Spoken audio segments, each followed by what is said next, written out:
சிவகங்கை மாவட்டம் இளையான்குடி அருகே மயானத்திற்கு சாலை இல்லாததால் வயல்வெளி வழியாக பிரேதத்தை தூக்கி செல்லும் அவலநிலை ஏற்பட்டுள்ளது. வாணி ஊராட்சிக்கு உட்பட்ட முச்சியனேந்தல் கிராமத்தில் இருந்து சுமார் 1 கிலோமீட்டர் தொலைவில் மயானம் உள்ளது. இந்த மயானத்திற்கு செல்ல சாலை வசதி இல்லை. இதனால் வயல் பகுதி வழியேதான் மயானத்திற்கு சடலங்களை தூக்கி செல்ல வேண்டிய நிலை உள்ளது. தற்போது மழை பெய்த நிலையில் தண்ணீர் தேங்கி சேரும் சகதியுமாக இருக்கும் வயல் வழியாக சடலங்களை தூக்கி செல்லும் அவலநிலை ஏற்பட்டுள்ளது.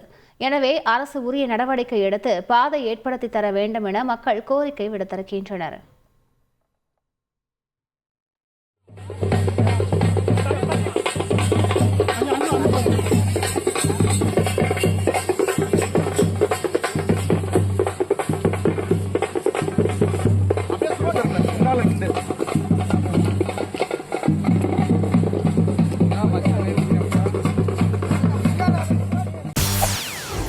செய்திகளை உடனுக்குடன் தெரிந்து கொள்ள உடனே சப்ஸ்கிரைப் பண்ணுங்க.